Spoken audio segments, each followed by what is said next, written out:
The Chennai Silks in தரமான ஆடி பெருமை மிக ஆடி ஓடவும் முடியாது ஒளியவும் முடியாது. சன்லேண்ட்ல சமைச்சா சக்தி தானா வரும். காசு கொடுப்பியா கொடுக்க மாட்டியா, நான் அவ்வளோதான் அந்த மாதிரி பண்ணுறேன் இந்த மாதிரி பண்ணுறேன்னு பேட் வைஸில் பேசினார் அவர். பண்ற நீ சாவே என்ன வேணா பண்ணிக்கோ, தூக்க மாட்டிக்கோ, இல்ல வண்டியில போய் விழுந்துரு, என்ன வேணா பண்ணிக்கோ, எனக்கு தேவையில்லாதது. நான் அசிங்கப்பட்டேன், உங்க வீட்டுக்காரன் வேணான்னு பாரு, ஒரு வாரத்துல நீ அதுக்கப்புறம் என்ன வேணா பண்ணிக்கோ. கட்சியில் அதனால இருக்கிறதுனால கம்ப்ளைண்ட் வந்து எடுத்துக்க மாட்டாங்க. அசால்ட்டாக காசு கொடுத்துட்டு வெளியே வந்துட்டு ஏதாவது பேசினா கூட ஒரு 5 பேர் 6 பேர் அந்த மாதிரி தான் வந்து என்கிட்ட பேசுகிறாங்க. நைட்டு தான் வருவாங்க. நானும் பயந்து ஒளிஞ்சிட்டு வர வேண்டியதாக இருக்குது. ஒரே பிரச்சனையாக இருக்குது. உங்க வீட்டுக்காரன் நிஜமா மாட்டினானா இந்த ஒரு மாசத்துக்குள்ள 2 பல்ல நான் வச்சு நான் அவன் கையில கொடுக்கல, நான் என் பேரைய மாத்திக்கிறேன், என் கண்ணில் வந்து மாட்டிக்க வேணாம்னு சொல்லிட்டு செத்துருவான், அவன் சாக வச்சிருவேன். தப்பா வேற பேசுறாரு, ரோட்ல எங்கேயாச்சும் பார்த்தாலும் தப்பா பேசுறாரு. அவர் என்ன தெரியுமா சொல்றாரு மெசேஜ்ல, இந்த மாதிரி அதான் உன்னை எனக்கு ரொம்ப பிடிக்கும், நீ வேணும், நான் உனக்கு வேணுமா வேணாமான்னு கேட்குறாரு. அவர் அப்படியெல்லாம் தப்பாக பேசுகிறாரு. நான் இத்தனை நாள் யாருக்கிட்டையும் சொல்லாம தான் இருந்தேன். உன்னை எனக்கு எவ்வளவு தெரியுமா பிடிக்கும். ஏன் அந்த மாதிரி பேசுறீங்க? பிடிக்கும்னா எப்படின்னா எதுக்கு நான் அந்த மாதிரி எல்லாம் பேசுறது? இது அதுக்கப்புறம் தான் இவங்க அடிக்கிறது. முந்தானத்து கூட ட்ரெயின் நடு ரோட்டில் போட்டு என்னை போட்டு அடிக்கிறாங்க. வெளியே அடித்தாங்க, அவங்க அம்மா முடி பிடிச்சி மூஞ்சிலேயே அடித்தாங்க. என்ன நீ என் பொண்டாட்டிடி அப்படி இப்படின்னு பேசுறாரு. அவங்க காசு கொடுத்தா தப்பா பேசுறாரு. அவரு கூப்பிடுறாரு, என்னம்மா ஓவரா பண்ற நீ, இப்போ உன்னால காசு கொடுக்க முடியலன்னா நீ வா போ, வீடியோ கால் பண்ணிட்டு போ. நான் புரியலண்ணா. வீடியோ கால் பண்ணி தரேன் நானே. அப்புறமா ஒரு வாட்டி இதே பிரச்சனையா இருக்கும்போது மாத்திரை போட்டுக்கணும், அந்த சர்டிஃபிகேட் கூட இருக்கு, இன்னும் கூட மாத்திரை போட்டுக்கிட்டு சேகர் ஹாஸ்பிட்டலில் 10 தூக்க மாத்திரை போட்டுக்கணும். செத்தாலும் காசு கொடுக்கணும்னு சொல்லி மாத்திரை போட்டுக்கணும்யா, நீ செத்தாலும் அந்த காசு கொடுக்கணும் அப்படின்னு சொல்லி அவங்க அம்மா சொல்கிறாங்க. என் பேர் கவிதா, நான் புல்லாபுரத்துலேருந்து வரேன். எனக்கு கடன் விக்கின்ற அவங்கக்கிட்ட கடன் வாங்கியிருக்கேன். 3,56,000 ரூபாய் கடன் வாங்கியிருக்கேன். அவருக்கு கொஞ்சம் கொஞ்சமாக நான் கட்டின்னு தான் வரேன். என்னால் ஒரு சில கட்டத்தில் கட்ட முடியல, எனக்கு வேலை இல்லை, அதனால் ஒரு 2-3 மாதமாக நான் கட்டாமல் இருந்தேன். அவர்கிட்ட இருக்கிறப்போ அவர் என்னை வீட்டை தேடி வந்தார். வந்து என்கிட்ட இந்த மாதிரி தப்பாக பேசினார். அவர் பேசிட்டு எங்கள் வீட்டுக்காரை கை நீட்டி அடித்தார். அவர் எங்கள் வீட்டுக்காரை அடித்த உடனே நான் தப்பாக பேசினார்.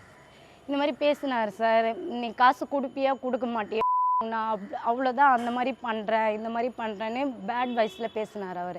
அப்போ கூட நான் விட்டுட்டேன். சரி, நம்ம கை நீட்டி காசு வாங்கியிருக்கோம், நம்ம எதுவும் சொல்லக்கூடாது, அவங்க அடித்தது நியாயம்தான், நம்ம 2 மாதமாக கட்டலை, அதனால் நியாயம்தான்னு நான் விட்டுட்டேன். தப்புமா, அது நியாயம்லாம் இல்லை. இல்லை, நான் ஒரு வாட்டி அடித்ததுன்னு நான் விட்டுட்டேன் சார். அவர்கிட்ட எதுக்கு நம்ம வெளியே வரணும்னு சொல்லி கட்டிலன்னு விட்டுட்டேன். அதனால் ஒரு வாட்டி அடித்ததுன்னு நான் விட்டுட்டேன். மறுபடியும் இன்னொரு வாட்டி வந்தார். வந்து அவங்க வெளியே இழுத்து என்னை அவங்க அம்மா கை நீட்டி என்னை அடித்தார். அவங்க அம்மா கூட அடித்தாங்க என்னை. எங்கள் வீட்டுக்காரையோ 2 தடவை அடித்தாங்க. வெளியே வந்து நான் போலீஸ் ஸ்டேஷனில் கம்ப்ளைண்ட் கொடுத்தா, நீ கம்ப்ளைண்ட் கொடுத்தா கூட நான் உன்னை விட மாட்டேன், உங்கள் வீட்டுக்காரு இந்த தெருவுலேயே நடக்க முடியாது, கால் 2 உடச்சிடுறேன் நான் அப்படின்னு பேசினார். அவர் ஓவராக பேசிட்டோன்னே எங்களுக்கு பயம் வந்துச்சு. நம்மளால் ஒன்றும் பண்ண முடியாது, நம்மளுக்கு அவ்வளோ வசதி இல்லை, நம்ம வேலைக்கு போயிட்டு சம்பாதிக்கிறோம், நம்ம எதுக்கு சொல்லணும், இவங்க ஏதாச்சும் பண்ணான்னா பயமாக இருக்குன்ட்டு நான் விட்டுட்டு சார் கட்டின்னு வரேன் சார். இப்போ மொத்தமும் 3,50,000 ரூபாய்க்கு இப்போ 1,35,000 ரூபாய் தான் சார் கொடுக்கணும். அது கூட நான் நேற்று பேசினேன் அவர்கிட்ட. கொடுத்துட்டேன் சார். அவங்களே லோன் போட்டு வாங்கி கொடுத்தாங்க. நாங்கள் எங்கள் கை காசு சம்பள காசுத்தில் நாங்கள் 40,000 ரூபாய் கொடுத்தோம் சார். மாதம் 5,000 ரூபாய் நான் கட்டுறேன். எங்கள் வீட்டுக்காரர் வாரம் 2,000 சில்லறை கட்டுறாரு சார். வாரம் ஆனால் கட்டுவார், வாழைக்கிழமை நான் அப்படி கட்டின்னு வரேன் சார். நேற்று அவர் ஃபோன் பண்ணார் எனக்கு. ஃபோன் பண்ணி, நீ காசு கூட கொடுக்க வேணாம், நீ எதுக்கு காசு கொடுக்குற, உன் வீட்டுக்கார அப்படி பண்ணுறான், அவன் முதல்ல கடிக்கிட்டோம், அவனை மூஞ்சி உடைச்சிட்றான், அவன் பல்ல தட்டிடுற அப்படின்னு பேசினான். நீ காசு கொடுக்கலன்னு கூட பரவாயில்ல, நீ செத்துறன்னு சொன்னல, சாவு, நீ எதுக்கு இருக்க, செத்துப்போ அப்படின்னு சொல்கிறாரு. நான் அவனை அடிக்கணும், நீ சாவுன்னு, அதுதான் நான் பார்க்கணும் அப்படின்னு சொல்லி ஓவராக பேசிட்டாரு. நான் அப்பவும் சொன்னேன்னா, நான் காசு கொடுக்குறேன், நான் உங்ககிட்ட வாங்கியிருக்கேன், நான் கொடுக்குறேன், எனக்கு டைம் கொடுங்க, நான் கொடுத்துட்றேன் கொஞ்சம் கொஞ்சமானா கூட அவர் கேட்கல என்கிட்ட. இந்த மாதிரி தான் சொன்னார். சொன்னோடனே எனக்கு பயம் ஏற்றுச்சு. என்னால் ஒன்றும் பண்ண முடியல. என்னால் பண்ண முடியாமல் நான் பாட்டு நான் இருந்தேன். அப்புறமா எங்கள் வீட்டுக்காரர்கிட்ட சொன்னேன்ப்பா இந்த மாதிரி பேசுகிறாருப்பா, எனக்கு பயமாக இருக்குது, நீ 4 இடத்துல சுற்றுறவன், எனக்கு ரொம்ப பயமாக இருக்குது, என்ன பண்ணுறது ஏது பண்ணுறதுன்னு கேட்டேன். அப்புறம்தான் இந்த மாதிரி நியூஸில் சசிகுமார்னு சொல்லி அவரை பார்த்தோன்னே அவர்கிட்ட போகும்போது அவர் சொன்னார், இந்த மாதிரி சட்டப்படியாக நான் எடுக்கிற முடிவு, நீங்கள் அதுக்கு இது பண்ணுங்க அப்படின்னு சொன்னார். நீங்கள் என்ன வேலை செய்கிறீங்க நீங்களும் உங்கள் ஹஸ்பண்டும்? எங்கள் வீட்டுக்காரு ட்ரம்ஸு தான் சார் அடிக்கிறாரு. எங்கள் வீட்டுக்காருக்கு அதுதான் வேலை. அதுவும் கல்யாணம் இந்த மாதிரி சீசனில் தான் வரும், மற்றபடி வராது. அதுலேயே பாதி கடை முடிச்சிட்டோம். நான் துணி கடையில் வேலை பார்க்குறேன் சார். எனக்கு மாதம் ஆனால் 10,000 11,000 தான் சேலரி, அதுக்கு மேலே நம்மளுக்கு வராது. எதுக்காக அந்த கடன் வாங்கியிருந்தீங்க சார்? ஒரு தண்டல் மாதிரி வாங்கினோம் சார். நான் 10,000 500 பிடிச்சிட்டு கொடுப்பாங்க, நம்ம கொடுக்கும்போது 12,000 கட்டணும். அந்த மாதிரி கட்டி வாங்கிட்டு ஒரு 4 பேருக்கு வாங்கி கொடுத்துட்டு இருந்தேன். அது ஒரு 2-3 பேர் ஏமாற்றிட்டு போயிட்டாங்க. அதனால் அந்த கடன் நான் கட்டுற மாதிரி ஆயிடுச்சு. நான் அப்போ ஒத்துக்கிட்டேன், நான் கட்டுறேன் அப்படின்னு சொல்லி கூட ஒத்துக்கிட்டேன். 3 லட்ச ரூபா கடன் வாங்கியிருக்கலையா? அது கேட்குறேன். அது எப்படி 3 லட்ச ரூபா வாங்குனீங்க? கொஞ்சம் கொஞ்சமாக வாங்குனீங்களா? ஒரே இல்லை, கொஞ்சம் கொஞ்சமாக, ஒரே தடவை வாங்கல. வாங்குனீங்க? கொஞ்சம் கொஞ்சமாக கல்யாணத்துக்காக நான் கடனுக்காக வாங்கினேன். அது கொஞ்சம் கொஞ்சமாக தான் கொடுத்தாங்க, மொத்தமாக அவங்க கொடுக்கல. அது கொஞ்சம் கொஞ்சமாக கொடுத்து அவங்க வட்டி போட்டு மொத்தமாக தான் 3,56,000 சொன்னாங்க. அவங்க வட்டி 10 பைசா வட்டிக்கு மேலே தானே. 10 பைசா வட்டினா இப்போ 10,000 1,000 பிடிச்சிட்டு கொடுப்பாங்க. அந்த மாதிரி இவர் 500 பிடிச்சிட்டு கொடுப்பாரு. நம்ம கொடுக்கும்போது 12,000 கொடுக்கணும். ஆனால் இப்போ நம்மளுக்கு 2,500 வட்டி மாதிரி வருதுண்ணா. கந்து வெட்டு வட்டி மாதிரி 2,500 வட்டி மாதிரி வருது. அப்போ நீங்கள் எவ்வளோ வாங்கியிருக்கீங்க? நான் வாங்கினது 9,500. அது எப்படி 3 லட்சம் ஆச்சு போக? அதுக்கப்புறம் கட்டிட்டு, ஆமாம், அதுக்கப்புறம் வாங்கிட்டு எவ்வளோ அமௌண்ட் வாங்கினீங்க? அதுக்கப்புறம் 20,000 வாங்கணும்னா அது கட்டி 50,000 வாங்கணும். அது கட்டிட்டு 1,00,000 அந்த மாதிரி கட்டி தானே வாங்கணும். நாங்கள் அப்படியே கூட வைக்கலாம், கட்டி வாங்கணும் நாங்கள். எல்லாருக்கும் தெரியும் நாங்கள் வாங்கினது கட்டினது எல்லாருக்கும் தெரியும். அது மீறி கூட அவர் தப்பாக வேற பேசுகிறாரு. நைட்டு 10 மணிக்கு 12 மணிக்கு ஃபோன் பண்ணி நீ எங்கே இருக்க, நீ என்ன பண்ணுற, நான் அப்போ கூட சொல்கிறேன்னா இங்கே பேச முடியாது, நான் வேலைக்கு போனால் கூட வேலை மேலே ஃபோன் அலோட் இல்லை சார். எனக்கு சும்மா ஃபோன் பண்ணி பேசுகிறாரு. தப்பாக வேற பேசுகிறாரு. ரோட்டில் எங்கேயாச்சும் பார்த்தாலும் தப்பாக பேசுகிறாரு. அவர் என்ன தெரியுமா சொல்கிறாரு மெசேஜில், இந்த மாதிரி அதான் உன்னை எனக்கு ரொம்ப பிடிக்கும், நீ வேணும், நான் உனக்கு வேணுமா வேணாமான்னு கேட்குறாரு. அவர் அப்படியெல்லாம் தப்பாக பேசுகிறாரு. நான் இத்தனை நாள் யாருக்கிட்டையும் சொல்லாமல் தான் இருந்தேன். சொல்லாமல் என் மனசில் தான் வச்சுருந்தேன். எங்கள் வீட்டுக்காருக்கும் தெரியாது. என்னால் முடியல. நேற்று எங்கள் வீட்டுக்காரர் நான் கெஞ்சுறேன், நான் வாங்கினது நீங்கள் எதுக்கு நான் இந்த மாதிரி பண்ணுறீங்க, நான் தான் கட்டின்னு வரேனே அப்படின்னு கேட்டேன். ஆனால் கூட அவர் ஒத்துக்கலை. எங்களுக்கு பயமாக இருக்குது. அவர் 4 இடத்துல சுற்றுறவர். எனக்கு ஒரு பயமாக இருக்குது, ஏதாச்சும் நடந்தால் என்ன ஆகும், எனக்கு அவருக்கு உயிருக்கு பாதுகாப்பே இல்லை சார். அவர் ஏதாச்சும் பண்ணிட்டு வர, நீ யார்கிட்ட வேணாலும் சொல்லு, எங்கே வேணால் கம்ப்ளைண்ட் கொடு, எனக்கு பிரச்சனை இல்லைன்னு கூட சொல்கிறாரு. எல்லாமே எனக்கு ரொம்ப பயமாக இருக்குது அவர் பண்ணுற இது. விக்கின்றவர் யாரு?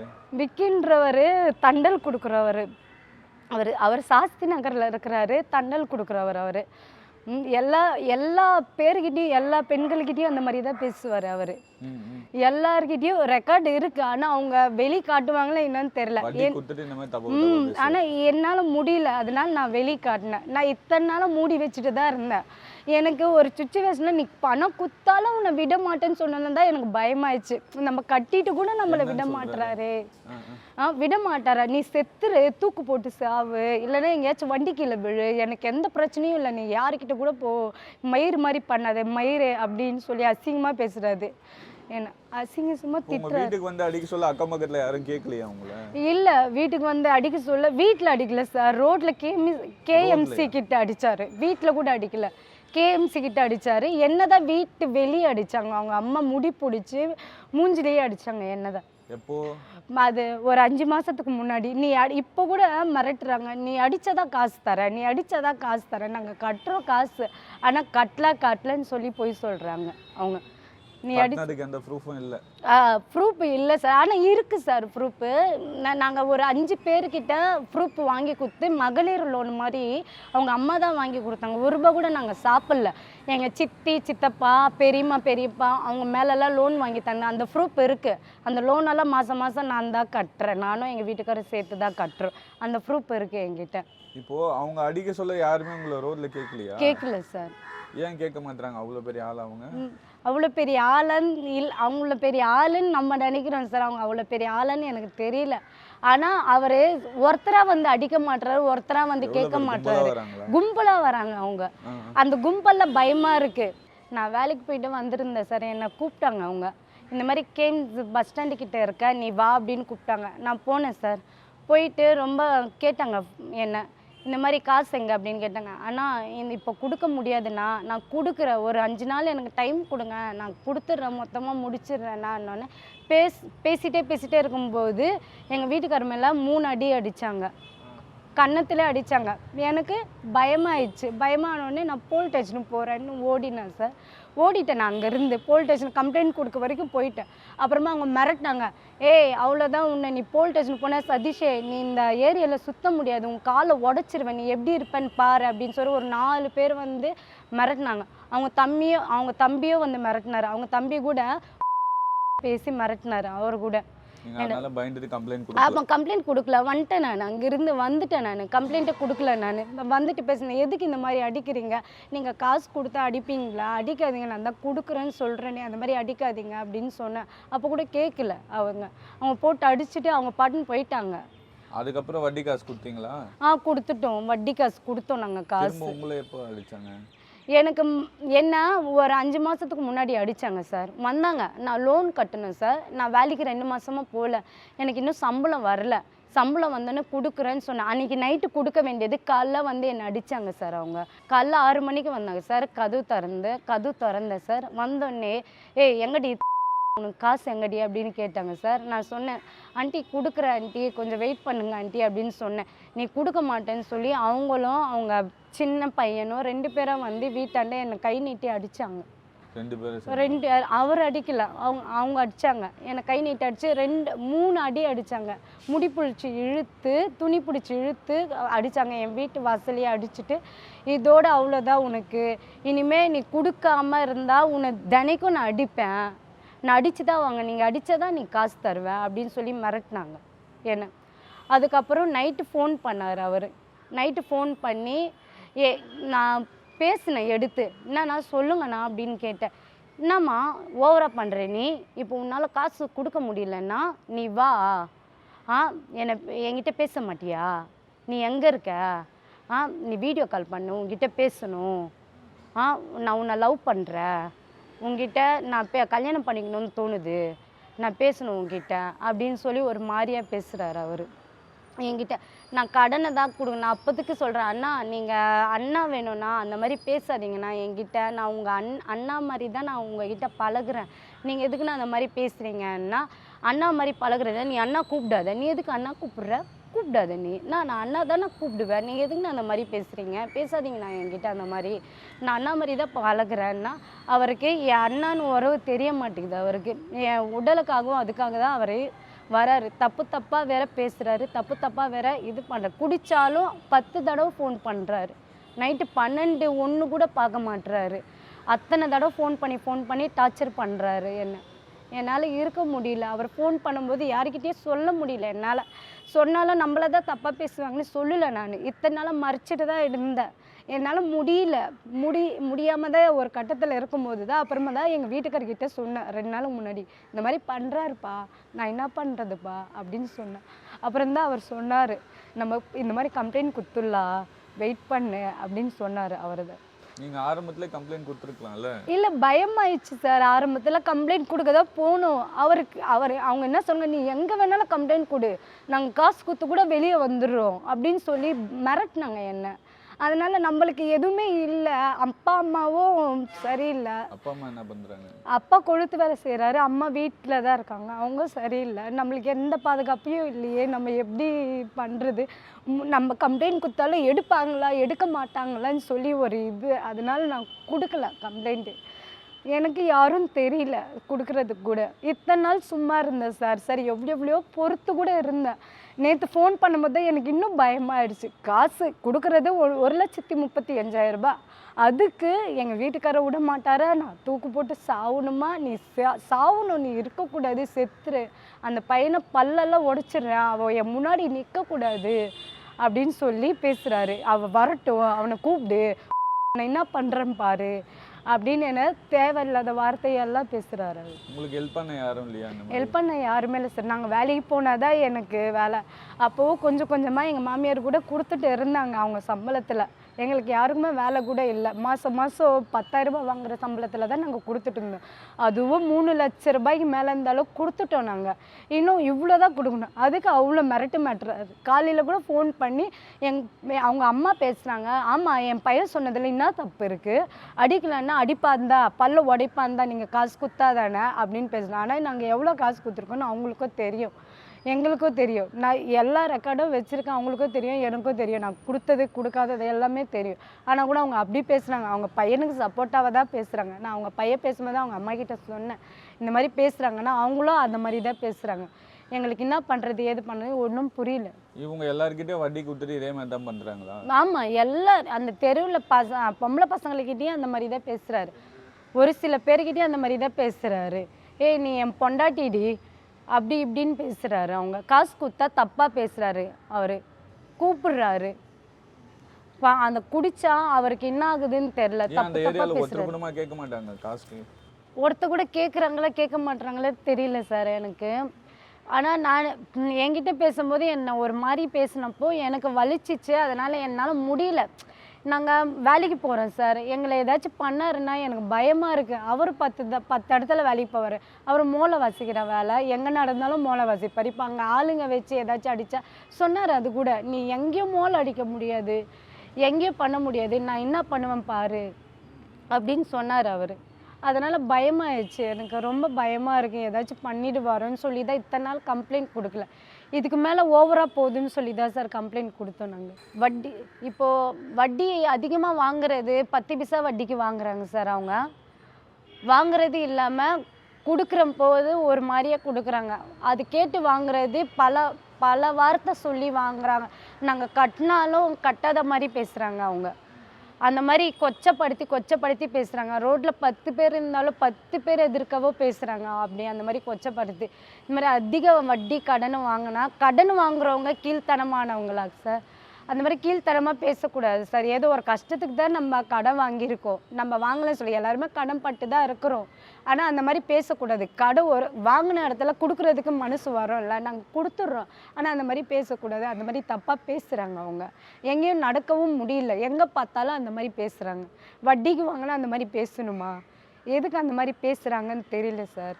அவங்கள பேசாமல் அந்த மாதிரி பண்ணணும். எதுக்கு அந்த மாதிரி பண்ணுறாங்க? வட்டி கொடுக்குற ஆளுங்களுக்கெல்லாம் தெரியணும் சார். அந்த மாதிரி பேசக்கூடாது, பண்ணக்கூடாதுன்னு ஒரு நடவடிக்கை எடுக்கணும் சார். இதுக்கு மேலே சொல்ல வார்த்தை இல்லை. அவங்க ரொம்ப கொச்சப்படுத்திட்டாங்க என்ன. இருக்கவும் முடியல. வீட்டில் 10-11 மணி ஆகுது சார். அவங்கள பயப்பட்டே வர முடியல வீட்டுக்கு. வந்தால் வீட்டாண்ட வந்து கத்துறாங்க. வீட்டாண்ட வந்து சேர் போட்டு உக்காடுறாங்க நாங்கள் வர வரைக்கும். இல்லைன்னா ரோட்டில் எங்கேயாச்சும் பார்த்து நின்றுட்டு கை வைக்கிறாங்க மேலேயே. இது 2வது தடவை சார். அந்த ஏரியாக்கே தெரியும் அவர் கை வச்சதே இல்லையேன்னு தெரியும். நிறைய பேர்கிட்ட தெரியும் கை வச்சது. அவர் அந்த மாதிரி பண்ணுறாரு. என்ன ரொம்ப ரொம்ப இது கஷ்டமாக இருக்குது சார். இதுக்கு ஏதாச்சும் முடிவு நீங்கள் தான் பண்ணணும். என்னால் முடியல இதுக்கு மேலே. எனக்கோ எங்கள் வீட்டுக்காருக்கோ எங்கள் மாமியாருக்கோ எங்கள் குடும்பத்தில் யாருக்கு என்ன நடந்தாலும் அவங்க தான் பொறுப்பு. நாங்கள் ஒரு கீரல் விழுந்தாலும் அவங்க தான் பொறுப்பு. அவங்க மேலே நடவடிக்கை எடுக்கும் மாதிரி நான் தாழ்மையுடன் கேட்டுக்கொள்கிறேன். அவங்க காசு தண்டல் மாதிரி கொடுத்துருந்தாங்கன்னா இவங்க ஒய்ஃப் வந்து எல்லாருக்கும் வாங்கி கொடுத்துட்டு இருந்தாங்க. அப்போது நல்லா தான் கொடுத்துன்னு இருந்தாங்க. நடுவில் என்ன ஆயிடுச்சு, கொஞ்சம் மேரேஜுக்காக காசு, இவங்க தங்கச்சி மேரேஜுக்காக கொஞ்சம் காசு செலவு ஆக ஆரம்பிச்சதுனால நாங்கள் தண்டல் வாங்கினோம். வாங்கிட்டு அதுக்கப்புறம் வேலை எதுவும் இல்லை. இப்போ நான் வந்து மோல் அடிக்கிற வேலைக்கு போகிறேன். இவங்க வந்து துணி கடையில் வேலைக்கு போகிறாங்க. அதுக்கப்புறம் வந்து கொஞ்சம் பிரச்சனைவே என்னால் கட்ட முடியல. ஃபஸ்ட்டெல்லாம் நல்லா தான் கொடுத்துன்னு நல்லா பேசியிருந்தார். பிரதர் சிஸ்டர்ன்ட்டு பேசியிருந்தார். அதுக்கப்புறம் காசு கொடுக்க முடியல. எங்களால் காசு கொடுக்க முடியல. 3,56,000 நாங்கள் தரணும். அதில் 2,30,000 கொடுத்துட்டோம். மீதி வந்து 1,30,000 தான் நாங்கள் தரணும். அது கூட நாங்கள் கொடுத்துட்டு தான் இருக்கோம். வாரம் வாரம் நான் மோல் அடிக்கிற வேலைக்கு போயிட்டு காசு கொடுத்துட்டு தான் வரேன். எங்கள் ஒய்ஃபும் காசு கொடுத்துட்டு தான் வந்துட்டுருக்காங்க. திடீர்னு கால் பண்ணுறது, தப்பாக பேசுகிறாங்க. இப்போ தான் எனக்கு சொல்கிறாங்களே. இதுக்கு முன்னாடி சொல்லியிருந்தாலே நான் கம்ப்ளைண்ட் பண்ணியிருப்பேன். கம்ப்ளைண்ட் பண்ணால் கூட அவங்க கொஞ்சம் இது கட்சியில் அதனால இருக்கிறதுனால கம்ப்ளைண்ட் வந்து எடுத்துக்க மாட்டாங்க. அசல்ட்டாக காசு கொடுத்துட்டு வெளியே வந்துட்டு ஏதாவது பேசினா கூட ஒரு 5 பேர் 6 பேர் அந்த மாதிரி தான் வந்து என்கிட்ட பேசுகிறாங்க. அவன் பேசும்போது இவன் பேசுகிறான், இவன் பேசும்போது அவன் பேசுகிறான். எதுவுமே பேச முடியல. நம்மளுக்கு சப்போர்ட்டும் யாரும் வர மாட்டாங்க. எனக்கு அப்பா இல்லை, அம்மா மட்டும்தான் இருக்காங்க. அவங்க வேலைக்கு போனால் நைட்டு தான் வருவாங்க. நானும் பயந்து ஒளிஞ்சிட்டு வர வேண்டியதாக இருக்குது. ஒரே பிரச்சனையாக இருக்குது சார். அதுக்கப்புறம் தான் டிவியில் பார்த்தோம். டிவியில் பார்த்துட்டு அவள் சூளையில் ஃப்ரெண்டு தெரியும், அவன் ஃப்ரெண்டுக்கிட்ட பேசி அந்த அண்ணா கிட்ட வந்து ஒரு ஹெல்ப்பு கேட்டேன் சார். ஃபஸ்ட்டு வாட்டி கம்ப்ளைண்ட் கொடுக்கும்போது சரி நம்ம கை நீட்டி காசு வாங்கிட்டாங்க, அந்த மாதிரி பண்ணக்கூடாது, சரி கொடுத்துடலாம், நம்மளும் அதே ஏரியாவில் தான் இருக்கோம், அந்த அண்ணாவும் பக்கத்து ஏரியாவில் தான் இருக்கோம், எதுக்கு நம்மளுக்குள்ளே பிரச்சனை, அதெல்லாம் வேணாம், சரி திட்டு வாங்கிட்டு நம்ம காசு கொடுத்துட்டேன்னா அவங்க வரமாட்டாங்களே இதுக்கு மேலே நம்ம கிட்ட, அதனால் அந்த மாதிரி விட்டுட்டேன். இது பார்த்தா கொஞ்சம் இதுவாக ஆகுது, பிரச்சனை ஆகுது, எங்கே பார்த்தாலும் இது பண்ணுறது. அவங்க எப்படி சொல்கிறது, 9 மணிக்கு முடிஞ்சதுன்னா அவங்க பயந்துட்டு 11 மணிக்கு தான் வீட்டுக்கே வராங்க. தினைக்கும் அப்படி தானே வருது. அப்புறமா ஒரு வாட்டி இதே பிரச்சனையாக இருக்கும்போது மாத்திரை போட்டுக்கணும். அந்த சர்டிஃபிகேட் கூட இருக்குது, இன்னும் கூட மாத்திரை போட்டுக்கிட்டு சேகர் ஹாஸ்பிட்டலில் 10 தூக்க மாத்திரை போட்டுக்கிட்டு அட்மிட் ஆகி ஒரு 5 நாள் கழிச்சுட்டு தான் வந்தேன். உயிர் பொழிச்சு வந்திருக்கேன். அப்போ கூட சொல்கிறாங்க, நீ செத்தாலும் காசு கொடுக்கணும்னு சொல்லி மாத்திரை போட்டுக்கினியா, நீ செத்தாலும் அந்த காசு கொடுக்கணும் அப்படின்னு சொல்லி அவங்க அம்மா சொல்கிறாங்க. அப்போ கூட மிரட்டினாங்க. ஆனால் ஹாஸ்பிட்டல் போனது அங்கே கூட போலீஸ்காரங்க வந்தாங்க, கம்ப்ளைண்ட் கேட்டாங்க. நான் எங்கள் குடும்ப பிரச்சனை அப்படின்னு சொல்லிட்டேன். எனக்கும் எங்கள் வீட்டுக்காருக்கும் குடும்ப பிரச்சனை. டாக்டரும் கேட்பாங்க, ஏமா தூக்க மாத்திரை போட்டுக்கிட்டீங்க அப்படி. குடும்ப பிரச்சனை சார், அதனால் நான் இந்த மாதிரி வீட்டுக்காருக்கும் எனக்கு சண்டைன்னு சொல்லி நான் தூக்க மாத்திரை போட்டுக்கினேன் அப்படின்னு அப்படி சொல்லிட்டேன் அவங்ககிட்டயும். நான் அப்போ கம்ப்ளைண்ட் கொடுத்து அவர்கிட்ட சொன்னால் அவங்கக்கிட்ட சொன்னால் இங்கே எதுக்கு சொல்கிற, என்கிட்ட சொல்லு அப்படின்ட்டு இவங்க டிஸ்டர்ப் பண்ணுறாங்க. இவங்க கால் பண்ணி சொன்னான்னா இவங்க கால் பண்ணி திட்டுறாங்க. யார்கிட்ட சொல்கிறதுன்னு. ஆனால் கொடுத்தது வந்து விற்கனா மட்டும்தான். நடுவில் தான் அவங்க அம்மா இதுவாகி அவங்க கேட்டாங்க. சரி அவங்க அம்மா தானே, நம்மளும் பேசிகிட்டே இருந்தேன்னா அவங்க அசிங்கமாக திட்டுறது. ரோட்லேயே பார்த்தா நாங்கள் ஃப்ரெண்ட்ஸு கூட ஒரு 5 பேர் கூட நடந்து போவோம், ஏதாவது கடைக்கு ரோட்டில் பார்த்தா கூட ஃப்ரெண்ட்ஸுக்கு எதிர்லேயே அசிங்கமாக திட்டுறது, இது பண்ணுறது. அதெல்லாம் ஒரு தடவை ரோடு மொழியிலே என்னை போட்டு அடிச்சிட்டாங்க. 3-4 பேர் வந்து கேட்கும் போதே 3-4 பேர் 5 பேர் 6 பேர் அந்த மாதிரி வந்து தான் கேட்குறாங்களே. அவங்க காசு கொடுத்தது அவங்க ஒரு ஆள் தான், அவங்க வந்து கேட்க மாட்டேன்றாங்க. கும்பலாக வந்து கேட்குறது, அதுக்கப்புறம் ஒரு மாதிரி அடிச்சுட்டு போயிடுறாங்க. கொடுக்கும்போது அவங்க கொடுக்குறாங்க, வாங்கும்போது இப்போ சரியாக எங்களால் கட்ட முடியல பட்சத்துக்கு தான் நான் வாரம் கட்டிகிட்ருக்கேன். 2040 ரூபா கட்டிகிட்ருக்கேன். இவங்களும் மாதம் பிறந்தா 5000 ரூபாய் அந்த மாதிரி கட்டிகிட்ருக்காங்க. இன்னும் எனக்கு தெரிஞ்சு இன்னும் ஒரு 2 மாதம் இருந்தால் அது கூட நாங்கள் முடிச்சிருவோம். அதுக்கப்புறம் தான் இவங்க அடிக்கிறது. முந்தானத்து கூட கிரேம் நடு ரோட்டில் போட்டு என்னை போட்டு அடிக்கிறாங்க. ஒரு 5 பேர் வருவாங்க அடியாள் மாதிரி. அவரும் காசு கொடுத்தவரும் அவங்க தம்பி கூட ஃபோன் பண்ணிவிடுவாங்க. நான் அங்கேருந்தே மாட்டிக்கிட்டாங்க வாங்க அப்படின்னு ஒரு கொலைக்காரன் அடிக்கிற மாதிரி அத்தனை பேர் வந்து அடிப்பாங்க. நாங்கள் பகையாலுமே இல்லை, அவங்களுக்கு காசு கொடுத்துருக்கோம், காசு வாங்கியிருக்கோம். ஒரு இந்த நாள் சொன்னால் ஒரு தவறு நான் அதே நாளுக்கு யாரும் கொடுத்தது இல்லை. ஏன்னா நம்மளுக்கு அந்த நாளுக்கு சொல்கிறாங்க, நம்மளுக்கு கொடுக்குறாங்க, எப்போ கொடுப்பாங்கன்னு நம்மளுக்கு தெரியாது. அவங்க தந்தால் தானே நான் அவங்களுக்கு தர முடியும் அப்படின்னு நான் மெதுவாக பேசினாலும் அவங்க அப்படி அடிக்கிறாங்க. நான் காலில் விழுறேண்ணா, நான் உங்கள் காலிலாச்சு விழுறேன், அவனை அடிக்காதண்ணா அப்படி எதுக்குன்னா அடிக்கிறீங்க அப்படின்னு கெஞ்சுறேன். அப்போ கூட அடிக்கிறாரு. நீ பொம்பளைன்னு பார்க்குற, இல்லைன்னா உன்னையும் அடிச்சு வச்சு போ அப்படின்னு சொல்லி ஒரு மாதிரியே பேசுகிறாரு அவர். ஆமாம், ரோட்லேயே பேசுகிறாரு, அப்படி பண்ணுறாரு. அடிக்காதண்ணா, நான் கொடுத்துட்றேன், எவ்வளோ கொடுக்கணும் கொடுத்துட்றேண்ணா அப்படின்னா கூட விட மாட்டுறாரு. வீட்டு செலவுக்கு ஒரு நாள் சாப்பிட்றதுக்கு அவ்வளோ கஷ்டமாக இருக்குண்ணா. என்ன பண்ணுறதுண்ணா, வாங்கியிருக்கோம் கொடுக்கணும்னு சொல்லி எடுத்துன்னு வந்து ஏன் கொடுக்கலன்னா வீட்டில் பிரச்சனை ஆகுதுன்னு சொல்லி தான் கொடுக்குறோம். நாங்கள் வீட்டாண்ட வர்றது, வீட்டாண்ட அடிக்கிறது, சும்மா அடித்து போட்டுனே இருந்தால் எப்படின்னா எங்களுக்கும் ஒரு மனசாட்சி இருக்குது. தனியாக வாடகைக்கு தான் இருந்தோம் நாங்கள். அதுக்கப்புறம் இந்த கடன் பிரச்சனை வாடகையாக கட்ட முடியல. அதுக்கப்புறம் எங்கள் அம்மா வீட்டில் ஒன்றா இருக்கிறோம். அவங்க தான் இப்போ சாப்பாடு எல்லாமே வீட்டு வாடகை எல்லாமே நாங்கள் வர காசு அப்படியே அவங்களுக்கு கொடுத்துடுறது. அவருக்கும் ஒரு நிரந்தரமாக வேலை இல்லை. மோல் அடிக்கிறது தெரியும். அந்த கல்யாணத்துக்கு அப்படிதான், தினைக்கும் கல்யாணம் வருமா வராது, எப்பாச்சும் ஒரு தடவை வரும். அந்த வேலைக்கு தான் நம்ம ஆஃபீஸ் வேலைக்கு போனால் கூட அவங்க மாதம் வெயிட் பண்ணி எல்லாம் வாங்க மாட்டாங்க. லோன் வந்து வாரம் வாரம் கட்டுற மாதிரி அவங்க வாங்கி கொடுத்தாங்க, ஒரு 4 லோன் வரைக்கும். சரி வாங்கி கொடுத்தாங்களே நம்ம கரெக்டாக கட்டலான்ட்டு இந்த மாதிரி வேலை வரும்போது நான் கரெக்டாக கட்டிட்டு தான் இருக்கிறேன். இப்போ வரைக்கும் கட்டிட்டு தான் இருக்கேன் நான். மீதி பேலன்ஸுக்காக தான் இந்த மாதிரி பண்ணுறாங்களே. எங்களுக்கு பாதுகாப்பே இல்லை. எதுக்குன்னா அவங்க எப்போ வராங்கன்னு தெரில, எப்படி நாங்கள் ஏரியாவில் சுற்றியே ரொம்ப நாள் ஆகுது. இப்போ நாங்கள் ஒரு ஃபஸ்ட்டு சந்தில் இருக்கோம். ஃபஸ்ட்டு சந்தில் வேறு ஏரியா சுற்றிட்டு தான் நாங்கள் வீட்டுக்கே வரோம். அந்த ஏரியாலேயே வர முடியல எங்களால். பிறந்து வளர்ந்ததெல்லாம் அங்கே தான். 11 ஆகுதுன்னா பயமாக இருக்குது. நான் பஸ் ஸ்டாண்டில் உட்காரும்போது பயப்படுறேன், யாராச்சும் வருவாங்களோ தப்பாக பேசுவாங்களோன்னு சொல்லி. ஆனால் அவங்களுக்கு பயந்துனே வர மாட்டேறேன் நான். எப்படி வந்தால் மேலே கை வச்சுருவாங்க, ஏதாச்சும் பேசிடுவாங்கன்னு ஒரு பயத்துலேயே நைட்டு எல்லோரும் தூங்கின பிறகு தான் வீட்டுக்கு வரேன். எங்களுக்கு நிஜமாக பாதுகாப்பு இல்லைண்ணா. நாங்கள் ஏரியா உள்ள சுத்த முடியாது, நடக்க முடியாது, உங்கள் ஏரியாவுக்கே வர முடியாது அப்படின்னு சொல்லி பேசுகிறாங்கண்ணா. இதுக்கு ஒரு தீர்வு வரணும்ண்ணா. எங்களால் முடியல இதுக்கு மேலே. நாங்கள் அந்த ஏரியாவில் இருக்கணும், அந்த ஏரியாவில் சுற்றணும். அவங்க அந்த மாதிரி சொல்கிறாங்க, நீ சுத்த முடியாது, செத்துருவேன் அப்படின்னு சொல்லி பேசுகிறாங்க. நீங்கள் தான் ஏதாச்சும் ஒரு வழி பண்ணணும்ண்ணா. நாங்கள் இருக்கணும். நான் தூக்கு போட்டு சாவு, ஒரு நாள் தூக்கு போட்டுக்க கூட போனேண்ணா. அவங்களால என்ன மிரட்டுறியா, என்ன பிளாக்மெயில் பண்ணுறியா அப்படின்னு கேட்குறாங்கண்ணா. நாங்கள் நேற்று பேசியிருக்காங்க என்ன சொல்லி, நீ என்ன உங்கள் புருஷனை அடித்தா நீ செத்துற, நீயே எனக்கு காசே தேவையில்லை, நீ செத்துரு, நீ சாவணும், எனக்கு அந்த காசு தேவையில்லை, நீ சாவு, நான் அவனை அடிப்பேன், எங்கே பார்த்தாலும் நான் அவனை அடிப்பேன், பல்ல ஓடிப்பேன், காலை ஓடிப்பேன், கையை ஓடிப்பேன் அப்படின்னு சொல்லி இவங்களுக்கு ஃபோன் பண்ணி தொந்தரவு பண்ணுறாங்க. நான் ஒரே ஒரு ரீசன் இப்போ கம்ப்ளைண்ட் கொடுக்குறது எதுக்குன்னா, நான் காசு குத்தாலும் உன்னை விட மாட்டேன்னு சொன்னாங்க. அது ஒரு காரணத்துக்கு நான் கம்ப்ளைண்ட் கொடுக்குறேன். ஏன்னா நான் காசு கொடுத்துட்டு கூட எங்கள் வீட்டுக்காரையே அடித்து பல்ல உடைப்பாரா சாவடிப்பாரா, அவர் அடித்ததை பார்த்து நான் தூக்கு போட்டுன்னு சாகணுமா இல்லை வண்டி கீழே போய் சாகணுமா? இதுக்கு ஒரு காரணத்துக்கு தான் நான் அடிக்கிறேன். வாங்கினது இவங்க ஸ்டார்டிங் வந்து யார் மூலியமாக லிங்க் ஆனாங்க தெரியல, வாங்கிட்டு இருந்தாங்க. நடுவில் போயிட்டு இந்த மாதிரி பிரச்சனைனால நான் போனேன். சரி எங்கள் 2 பேர் தான் பிரச்சனை. திடீர்னு பிரச்சனை வரும்போது அம்மா வந்து சொன்னாங்க, இந்த மாதிரிம்மா வெயிட் பண்ணுங்க தருவாங்க அப்படின்னா. சொன்னதுக்கும் அவங்கள கூட அசிங்கமாக திட்டுறாங்க. உங்கள் அம்மாவை கூப்பிட்டு ஃபோன் பண்ணி எங்கள் அம்மா ஒரு மாதிரியாக டார்ச்சர் பண்ணி எங்கள் அம்மாவை கேட்டு அதனாலேயே ஃபுல்லாக டார்ச்சர் பண்ணி வேலைக்கே போக முடியல. எங்களுக்குள்ளே நைட்டு படுக்கிறதுக்கு காலைல எப்படி நான் வேலைக்கு போக முடியும்? வேலைக்கு போக முடியல எங்களால்.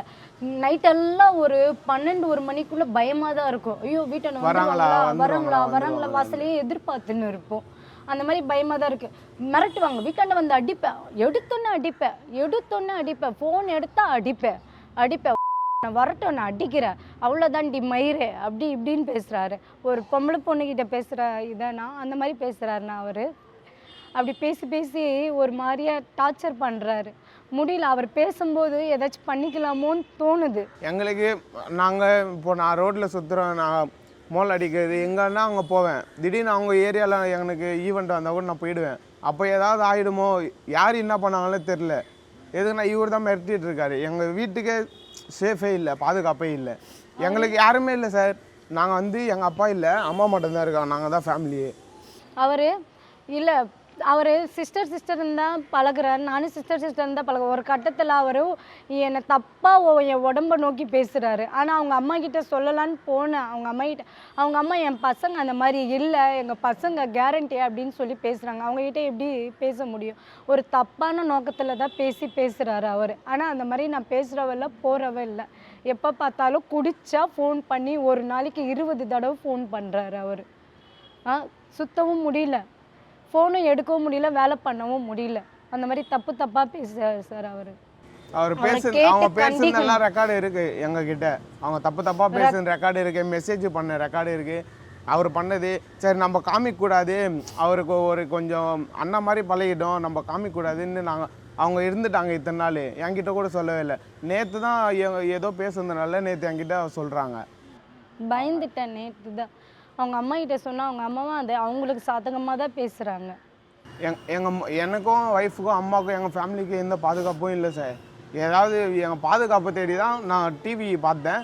நம்ம சசிகுமார் அண்ணா, ஒரு அண்ணா தெரிஞ்ச அண்ணா இருந்தார், ஃப்ரெண்டை பிடிச்சி நான் வந்து அந்த அண்ணா கிட்ட ஹெல்ப் கேட்டு இப்போது நீங்கள் தான் ஏதாவது பார்த்து எங்களுக்கு ஹெல்ப் பண்ணணும் சார். அவங்க எங்ககிட்ட வரக்கூடாது, நாங்கள் காசு கொடுத்துட்றோம், எங்ககிட்ட வரக்கூடாது. அவங்க வந்தாலே சண்டை ஆகுது, நிம்மதியாகவே இருக்க முடியல, ஒரு வேலைக்கு போக முடியல என்னால். நாங்கள் மாதம் காசு 10,000 ரூபாய் நான் போலீஸ் ஸ்டேஷனில் கொடுத்துட்றேன். அவங்க அங்கே தான் எதானாலும் அவங்கக்கிட்ட தான் பேசணும், எதானாலும் அவங்கக்கிட்ட தான் வாங்கணும். எங்கள் தேடி வரக்கூடாது, எங்கள் வீட்டுக்கோ வரக்கூடாது, இனிமேல் எங்களையும் மிரட்டக்கூடாது. எங்கே மிரட்டினா நாங்கள் ஆல்ரெடி நடுவில் இங்கே இருந்தால் டெய்லியும் பிரச்சனை ஆகுதுன்ட்டு நாங்கள் பெரம்பூர் வீடு காலி பண்ணி போயிட்டோம். அங்கே போனப்போ கூட நான் பெரம்பூரில் நம்ம கரெக்டாக சல்மா நகரில் வீடு போனோம். அங்கே வீடு போனால் கூட அப்போ கூட நான் சரி நம்ம போய் சொல்லக்கூடாதுன்ட்டு அவருக்கு வீட்டிலேருந்து லொக்கேஷன் கூட அனுப்பிச்சேன். நான் காசு கட்டிடுறேண்ணா அப்படின்ட்டு. இங்கே இருந்தால் வாடகை வீட்டில் நம்ம வாடகை வீட்லேயே எங்களை அனுப்பிச்சிட்டாங்க, கடங்காரங்க வராங்க அப்படின்ட்டு. அனுப்பிச்சதுனால அங்கேயே வந்துட்டு ஒரு நாள் காலைல டியூ கட்டலன்ட்டு காலையிலே 6 மணிக்கு வந்து யார் கதவு தர்றாங்க பார்த்தேன்னா ஓப்பன் பண்ணோன்னே எங்கள் ஒய்ஃபை போட்டு அவங்க அம்மா போட்டு அடிச்சிட்டாங்க. கேட்டதுக்கு எதுக்கு லோன் காசு கொடுக்க மாட்டேன் அப்படி இப்படி சொல்லி அடிக்கிறது. அதுக்கப்புறம் நாங்களே ஒரு 2 மாதம் கழித்து அதே ஃபஸ்ட்டு இந்த இடத்துக்கே வந்துட்டு அப்போ கூட நாங்கள் பதில் சொல்லி தான் இருக்கிறோம், இப்போ வரைக்கும் கொடுத்துட்டே தான் இருக்கிறோம். அதுக்கு மீறியும் அவங்க அந்த மாதிரி தான் பண்ணுறாங்களே. சென்னை சில்க்ஸின் தரமான ஆடி பெருமை மிக ஆடி. கேரியர்ல நான் முடிக்காம போன ஒரே ஒரு கேஸ் சேனாபதி. சன்லேண்ட்ல சமைச்சா சக்தி தானா வரும்.